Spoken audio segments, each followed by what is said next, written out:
새번역 사도신경으로 신앙 고백하겠습니다. 저는 전능하신 아버지 하나님 천지의 창조주를 믿습니다. 저는 그분의 유일하신 아들 우리 주 예수 그리스도를 믿습니다.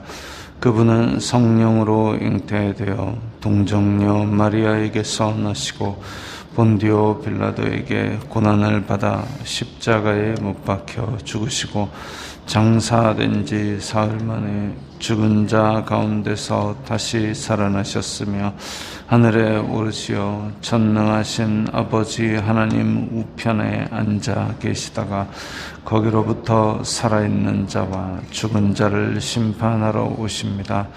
저는 성령을 믿으며 거룩한 공교회와 성도의 교제와 죄를 용서받는 것과 몸의 부활과 영생을 믿습니다. 아멘. 거룩하신 아버지 하나님 감사합니다. 간밤에도 편히 쉬게 해주시고 새벽에 기도하는 자리에 불러주시니 감사합니다. 이 시간 저희들이 마음 중심으로 주님을 경외하게 하여 주시옵소서. 예수님 이름으로 기도드리옵나이다. 아멘. 찬송가 459장입니다. 찬송가 459장입니다.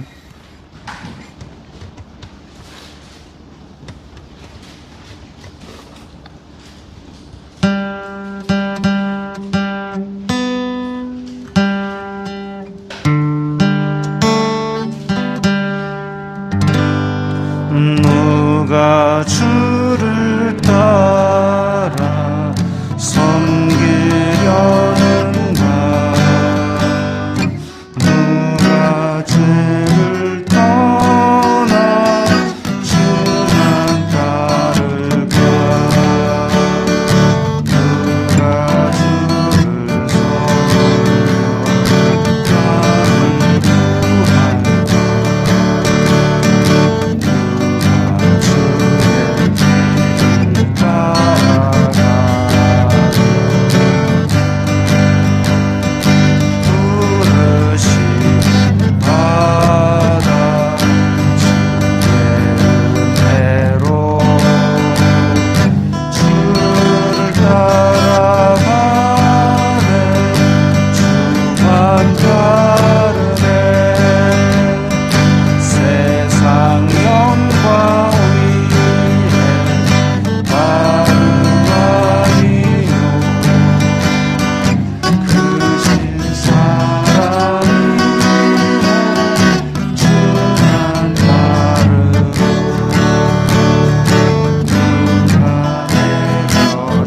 섬겨 나를 구할까?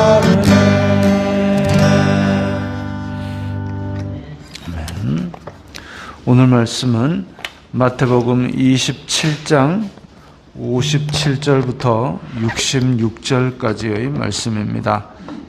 마태복음 27장 57절부터 66절까지의 말씀입니다.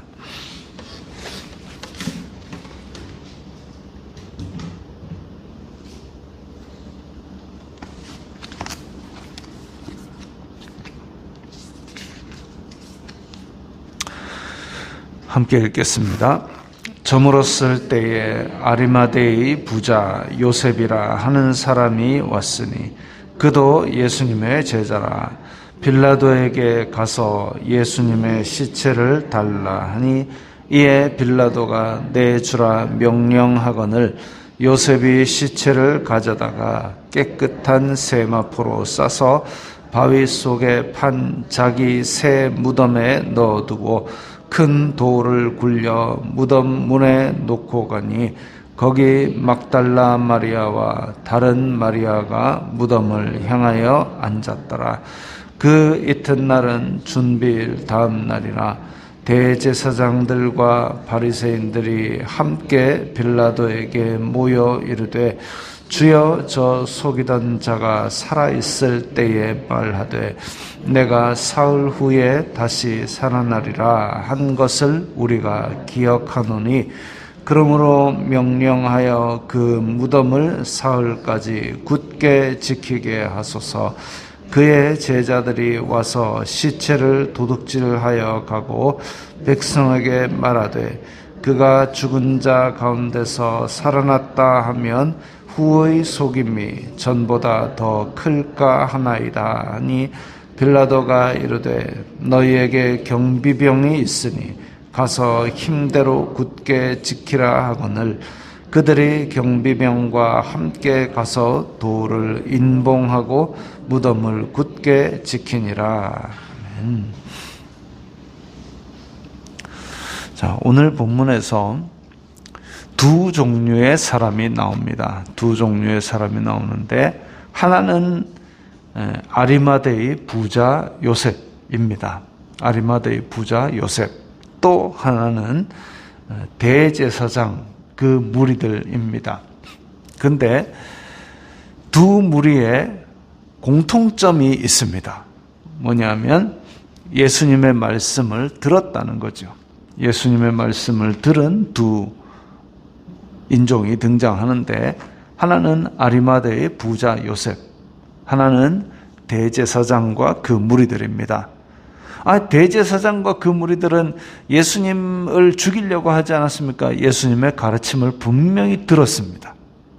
전에 듣든 직접 듣든 어쨌든 들었습니다.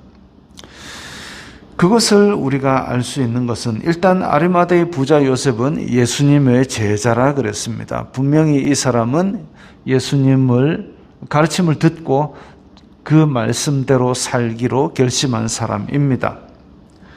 그러니까 예수님의 제자라고 표현을 했겠죠. 그리고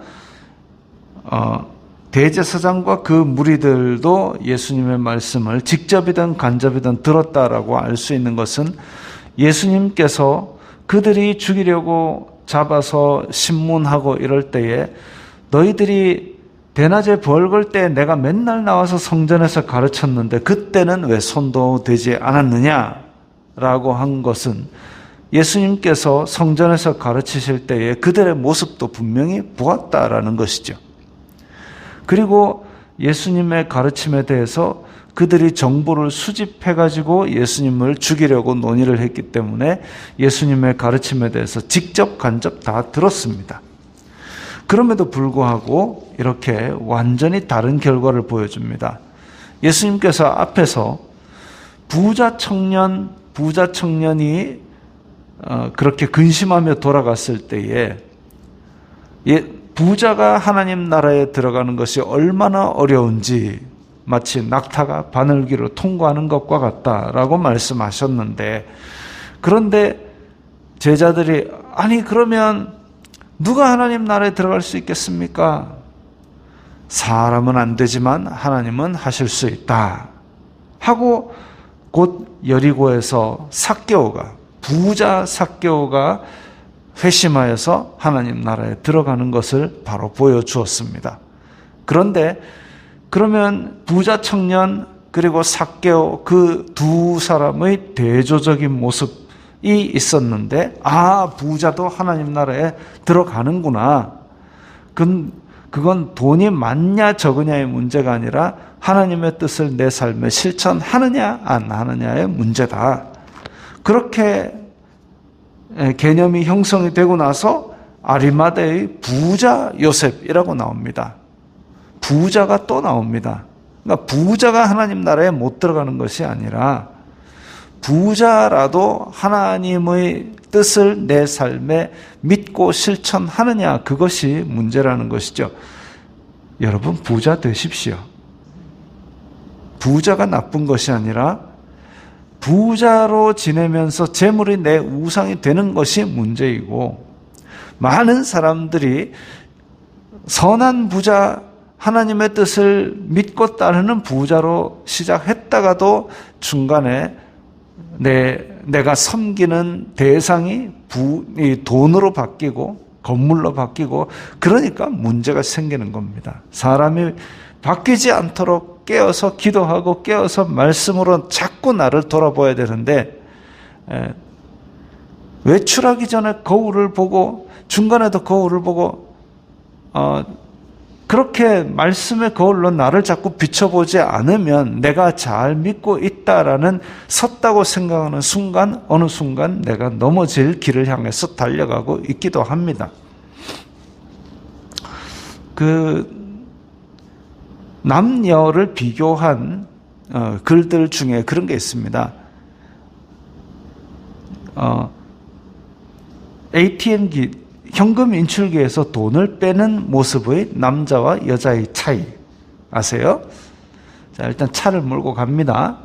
차를 몰고 가서 차를 세우고, 남자는 차를 몰고 가서 차를 세우고 현금 인출기로 가서 카드를 넣고 버튼을 누르고 현금을 찾아서 차로 돌아옵니다. 남자는 그래요. 여자는 일단 차에 탑니다. 룸미러를 보고 머리를 한번 만집니다. 그 다음 시동을 겁니다. 운전을 합니다. 그러고 차를 세웠습니다. 그리고 다시 룸미러를 봅니다. 그리고 다시 합니다. 그리고 내립니다. 그리고 ATM 기계로 갑니다. ATM 기계에 보면 또 거울이 있어요. 거기를 보고 또 만집니다. 그리고 현금 카드를 안 갖고 온 걸 발견하고 다시 차로 가서 현금 카드를 가지고 옵니다. 현금 카드를 넣고 비밀번호를 누르고 돈을 뽑고, 그리고 거울을 봅니다. 그리고 다시 만집니다. 그리고 차로 갑니다. 차로 가서 또 거울을 봅니다. 또 만집니다. 그렇게 거울을 수시로 돌아보아야 모양새가 어디가 잘못되었는지 어디가 바른지 그걸 자꾸 확인을 하는 거죠. 성도들도 그와 같습니다. 말씀을 수시로 생각하고, 그러니까 말씀이 머릿속에, 입속에, 마음속에 잔뜩 들어있어야 수시로 암송하면서 그 말씀에 비추어서 내가 뭐 하는가를 자꾸 돌아보아야 모양새를 안 흐트러지게 갖추고 살 수 있는 거죠. 그렇게 하면 부자건 부자가 아니건 하나님 나라에 들어가는 데는 큰 지장이 없습니다. 말씀을 믿고 말씀을 따라 살기 위해서 계속 깨어서 자기를 돌아보는 삶, 이게 하나님께서 원하시는 삶이죠. 그런데 이렇게 하나님의 말씀을 듣고 따르는 아리마대의 부자 요셉, 예수님의 제자, 이런 호칭을 가지고 있습니다. 소개할 때에 아리마대의 부자로 끝나는 것이 아니라 예수님의 제자다까지 나옵니다. 그런데 같은 말씀을 들었지만 그 말씀을 어디다 쓰느냐에 따라 중요한데, 이게 대제사장들은 어디에 쓰느냐? 그의 무덤을 사흘까지 지키라 하세요. 빌라도에게 쫓아가서 또 청탁을 넣습니다. 그 사람이 사흘 후에 살아난다는 얘기를 했습니다. 그 얘기를 듣고, 야, 진짜 하나님의 아들인가? 정말 사흘 후에 살아나실 것인가? 그걸 생각하는 게 아니라 훔쳐갈지 모르니까 지키라 하세요. 왜냐하면 사두개인들은, 대제사장은 부활이 없다고 믿었거든요. 그러니까 부활하는 방법은 뭐냐면 제자들이 시체를 훔쳐가지고 살아났다고 퍼뜨리는 겁니다. 실제로 예수님께서 살아나셔서 돌아다닐 때는 그러면 야, 부활이 있구나라고 생각을 해야 되는데 생각을 안 합니다. 돌아다니네? 잡아야지, 죽여야지. 그 생각밖에 안 하는 겁니다. 아니, 자기네들이 죽은 거 확실해가지고 그래가지고 자기네들이 죽이도록 작당하고 죽여놓고 살아났으면 진짜 살아났는가 보다 하고 자기 생각을 바꿔야 되는데 현상이고 뭐고 다 필요 없습니다. 살아나야 되는데 왜 살아났지? 그런 생각조차 안 하고 그냥 부인하는 거죠. 그런 생각을 가지고 있으니까 빌라도한테 가가지고 무덤 지키라고 그렇게 청탁을 넣습니다. 빌라도가 뭐라고 생각하겠습니까? 야, 이놈의 유대인들은 저끼리도 아니 도대체 하나님을 믿는다는 그런 대제사장인데도 이렇게밖에 생각을 안 하나. 자기 민족이고 뭐고 상관없이 나한테까지 와서 이렇게 비는구나. 유대인들을 뭐라 생각하며 대제사장을 뭐라 생각하겠습니까? 이건 참 염치 없는 짓이죠. 그래서 이렇게 예수님의 죽음을 가지고도 두 대조적인 인간군을 볼 수 있는데 이 와중에 지금 죽으신 예수님은 또 하나의 말씀을 이룹니다. 그가 부자의 묘실에 장사되었더라라고 하는 이사야의 말씀을 그대로 또 죽어서도 이루시는 것이죠. 죽어서도 말씀을 한 구절 한 구절 이루시는, 또 그걸 하나하나 정돈을 해놓은 마태복음. 마태복음이 원래 유대인들을 독자로 유대인들을 대상으로 썼기 때문에 유대인들만이 알아들을 수 있는 코드가 많이 있습니다. 많은 사람들이 신약을 읽다가 처음에 좌절하죠. 아브라함과 다윗의 자손 예수 그리스도의 세계라. 아브라함이 이삭을 낳고 해서 질려서 마태복음 처음에 좌절을 하는 사람들이 많았습니다. 그런데 그 대수 족보가 쭉 내려올 때에 유대인들은 아브라함 그리고 다윗 그 후대로 다윗의 자손으로 예수님이 오셨구나라는 것을 벌써 처음부터 소름 끼치게 깨닫는 거죠. 그리고 예수님께서 구약에 나오는 예언들을 하나하나 이루시는 모습을 보면서 이분이 진짜 구약에서 약속하신 메시아이구나, 그것을 깨닫게 되는 겁니다. 그래서 마태복음에서는 계속 예수님께서 구약의 말씀을 이루신 것이라는 얘기가 강조되고 있는 겁니다. 그렇게 해서 예수님께서는 말씀을 이루신 모습을 보였고, 그리고 그 말씀을 들었던 아리마대 부자 요셉은 그렇게 예수님의 제자라는 칭함을 받았고, 그와 반대로 예수님의 말씀을 듣고 직접으로 듣고 간접으로 들었지만 그 가르침에 대해서 자기네들의 이익에 해당되는 것만 왔다 갔다 그래가지고 결국은 빌라도에게 그렇게 굽신거리기까지 했던 대제사장은 말씀을 들었음에도 불구하고 파멸의 길로 달려가는 그런 결과를 보여줍니다. 어떻게 보면 무덤을 지키라고 청탁한 그 자체가 예수님의 부활이 실제로 있을 수 있다라는 증거가 된 거죠. 그리고 그렇게 로마 군인들이, 전혀 그런 말씀과 관계없는 로마 군인들이 지키고 있었던 그 무덤을 열고 예수님께서 나오셨기 때문에 오히려 부활의 증인만 잔뜩 양산한 셈이 되었습니다. 악한 꾀를 내지만 결국은 그 악한 꾀조차도 부활의 증인이 되는 그런 하나님의 역사, 그야말로 합력하여 선을 이루시는 역사, 그 가운데 우리가 쓰임받고 오늘도 합력하여 선을 이루시는 은혜가 우리들의 삶에 가득하기를 바랍니다. 기도하겠습니다. 거룩하신 아버지 하나님, 감사합니다. 예수님께서 이렇게 말씀을 이루시고 그리고 죽으시면서도 하나님의 뜻을 이루셨는데 우리 또한 일상생활을 살면서 주님의 뜻을 따라 살고 주님의 뜻을 이루는 그런 일이 되게 하시고, 또한 저희들을 둘러싼 삶의 모든 것들이 합력하여 선을 이루는 하나님의 은혜를 맛보게 하여 주시옵소서. 예수님 이름으로 기도드리옵나이다. 아멘.